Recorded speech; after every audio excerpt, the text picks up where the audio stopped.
Kembali di Kompas Petang bersama saya Friska Clarissa. Saudara, PDI Perjuangan resmi mengumumkan 75 pasangan calon kepala daerah yang diusung di Pilkada Serentak 2020. Ketua Umum PDIP Megawati Soekarno Putri memimpin rapat partai dalam rangka pengumuman yang digelar secara virtual bersama Sekjen Hasto Kristianto. Pengumuman 75 calon kepala daerah PDI Perjuangan dilakukan langsung melalui rapat virtual. Nama-nama calon kepala daerah dibacakan oleh Ketua DPP PDIP Bidang Politik dan Keamanan Puan Maharani yang hadir secara virtual bersama Ketua Umum PDI Perjuangan Megawati Soekarno Putri dari kediaman Jalan Teguh Umar, Jakarta Pusat. Dalam hal itu, apalagi sih yang diperlukan oleh sosok pemimpin itu? Maka saya berupaya sekali untuk mencari sebuah sosok yang punya fighting spirit, yang berani bertanggung jawab. Sosok yang tidak mudah menyerah di dalam menghadapi ujian dan tantangan. Kalau kalian ini insya Allah jadi nanti, yang namanya Desember, kami selalu kan berdoa kita supaya yang namanya negara ini dengan diterimanya musibah yang namanya COVID-19 ini. Nah, ini yang saya perlukan. Kalau kalian jadi, bisakah kalian mantap bagaimana yang namanya supaya yang namanya menantang COVID-19 ini, supaya apa? Rakyat perlu panduan, rakyat perlu arahan.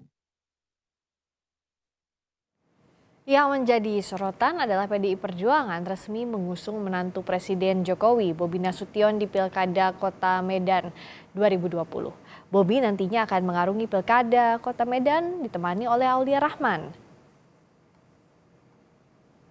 Muhammad Bobi Afif Nasution dengan Haji Aulia Rahman. Ya, selamat bergabung di PDI Perjuangan, Mas Bobi. Selamat atas kelahiran putra keduanya. Semoga berkah. Dalam kesempatan ini, Bobi Nasution berterima kasih kepada Ketua Umum PDIP Megawati Soekarno Putri telah mengusungnya. Bobi berjanji untuk mengemban amanah ini dengan penuh tanggung jawab dan sepenuh hati. Melalui kesempatan ini juga saya membawa semangat kolaborasi untuk membangun Kota Medan, di mana semangat ini lahir dari semangat gotong royong Bung Karno. Semangat kolaborasi ini akan kami jadikan sebagai penguatan kepada seluruh elemen partai untuk menciptakan New Medan, Kota Medan yang penuh keberkahan. Saudara-saudara sekalian, mari kita jadikan pilkada kali ini sebagai momentum persatuan, momentum mewujudkan harapan, serta momentum memenangkan seluruh kekuatan masyarakat. Tak hanya Bobi Nasution, hari ini PDI Perjuangan juga resmi mengusung keponakan Prabowo, Rahayu Saraswati. Rahayu akan mendampingi bakal calon wali kota Tangerang Selatan, Muhammad, yang merupakan kader dari PDI Perjuangan. Kota Tangerang Selatan. Kota Tangerang Selatan.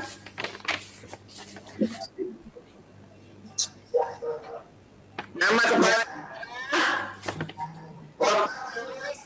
Haji Muhammad MSI.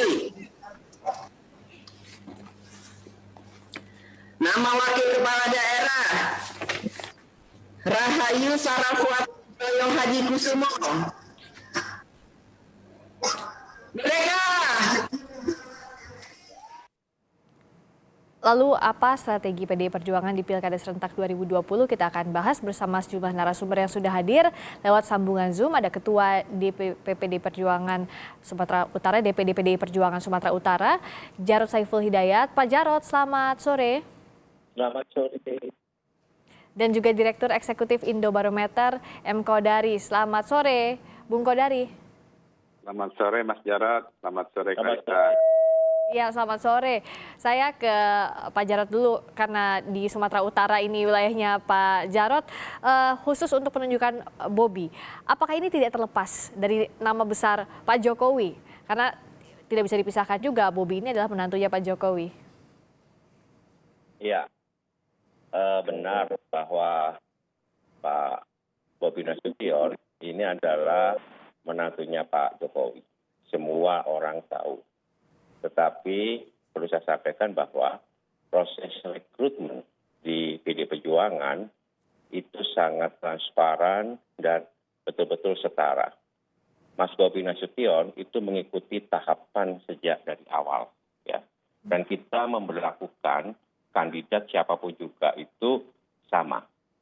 Semuanya mempunyai hak dan kewajiban yang sama. Ya, terlepas dari dia anaknya siapa, kita tetap memberlakukan peraturan partai itu sama berlaku bagi mereka semuanya. Ya, oleh karena itu, karena kebutuhan akan tantangan Medan, kota Medan ke depan, berdasarkan hasil penelusuran kita, sekaligus hasil fit and proper dan mendalami tentang apa yang diinginkan, niat apa yang ada pada diri kandidat. Dalam hal ini adalah Mas Bobi, untuk bisa membangun satu kota, maka kita percaya bahwa Mas Bobi merupakan satu harapan baru untuk pembangunan kota Medan ke depan. Maka daripada itu, tadi disampaikan oleh Mas Bobi bahwa kita nanti ya akan membangun satu Medan baru. Medan yang berkah, berkolaborasi dan bergotong royong. Ya. Sehingga ketertinggalan ya pembangunan di kota Medan dengan kota-kota yang lain, kota-kota besar yang lain, bisa segera kita kejar ya, dan kita bisa memberikan satu letak nilai-nilai pembangunan yang bagus di kota Medan. Itu. PDI Perjuangan percaya diri Mas Bobi ini bisa bertarung di Pilkada Medan. Mas Kodari melihat ini, Bung Kodari, seberapa besar kansnya Mas Bobi? Apakah nama tadi, meskipun memang tidak bisa dipisahkan ini adalah menantunya Pak Jokowi, tapi untuk kapabilitas dari Mas Bobi ini seperti apa kalau di matanya Bung Kodari? Pertama-tama saya ingin menyampaikan bahwa jangan disamakan ya antara kota Medan dengan kota Solo ya. Memang kalau di kota Solo ada Gibran anak Pak Jokowi, kemudian di kota Medan ada Bobi menantu Pak Jokowi. Tetapi ini tidak bisa disamakan karena Pak Jokowi itu tidak pernah jadi wali kota Medan. Ya Pak Jarod ya, nggak pernah Pak Jokowi jadi wali kota Medan. Betul. Nah kalau pernah jadi wali kota ya, maka kemudian pengaruh Pak Jokowi itu akan besar begitu ya. Berhasil tidak berhasilnya Pak Jokowi di kota Medan itu akan berpengaruh terhadap peluang seorang Bobi. Tapi Pak Jokowi tidak pernah jadi wali kota di Medan. Dan karena itu menurut saya sih sebetulnya ya tidak ada pengaruh pengaruh Bobi, pengaruh Pak Jokowi kepada Bobi dalam konteks pencalonan wali kota. Termasuk misalnya ada sinyalemen bahwa Pak Jokowi kalah ya dalam pertarungan Pilpres 2019 di kota Medan. Menurut saya tidak relevan. Karena pada waktu itu lawannya Pak Jokowi adalah Pak Prabowo, bukan Pak Hayat Nasution sebagai PLT.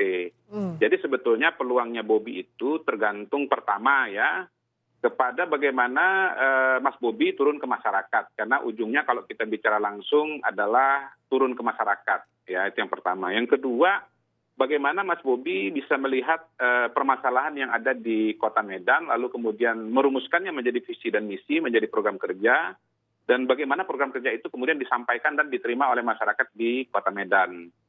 Dan yang ketiga, karena di kota Medan ada petahana yang namanya Hayat Nasution, walaupun statusnya PLT begitu ya, karena beliau menggantikan wali kota yang sebelumnya, maka sebetulnya tergantung juga kepada persepsi dan penilaian masyarakat Medan mengenai kinerja Pak Hayat itu sendiri. Begitu. Dan di titik ini menjadi menarik sebetulnya. Kenapa kemudian PDI Perjuangan itu tidak memberikan dukungan kepada Hayat Nasution yang notabene sebetulnya adalah kader PDI Perjuangan juga, walaupun beberapa waktu yang lalu Hayat Nasution memutuskan untuk pindah ke Partai Demokrat begitu. Nah, menurut saya ada sesuatu yang menarik di situ. Nah, ini kita akan tanyakan ke Pak Jarod. Ya. Tapi usai jeda ya, kita akan lanjutkan lagi segmen dialog ini di Kompas Petang. Kami segera kembali.